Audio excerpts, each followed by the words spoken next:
the law. For whoever keeps the whole law and yet stumbles at just one point is guilty of breaking all of it. James 2:10 The law, given through Moses at sin, etched in stone by the very finger of God, a covenant code, a moral mirror, a standard not just of ritual, but of righteousness. 613 commands governing worship, justice, purity, and community. In James, writing to believers centuries later, says, "It still matters. Speak and act as those who are to be judged by the law that gives freedom."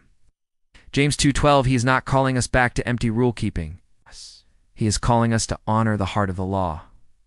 Love, mercy, holiness.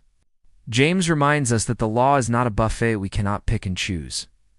If you keep the whole law and stumble at one point, you're guilty of all, because God's law is not fractured, it is whole like His holiness. But here's the good news. The law that once condemned us has now found its fulfillment in Jesus Christ. He didn't abolish it, He completed it. And now we live not under lawlessness, but under a higher calling. The law of liberty, where love leads and mercy reigns. James calls it the royal law, to love your neighbor as yourself. This is not a new law. It is the heart of the old law, now written on new hearts. 3 powerful lessons. 1. The law reveals God's holiness and our need for grace. The Mosaic Law shows us God's standard and exposes our sin. It prepares us to receive the mercy we desperately need. 2. God's law is not a checklist, but a mirror breaking even one command reflects a deeper issue in the heart. The law calls us to examine not just our actions, but our attitudes.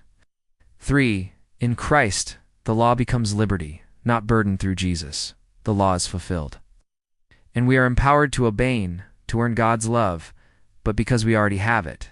So walk not in legalism, nor in lawlessness, but in liberty, where the Spirit writes the law of love on your heart. And obedience becomes a joyful response to grace.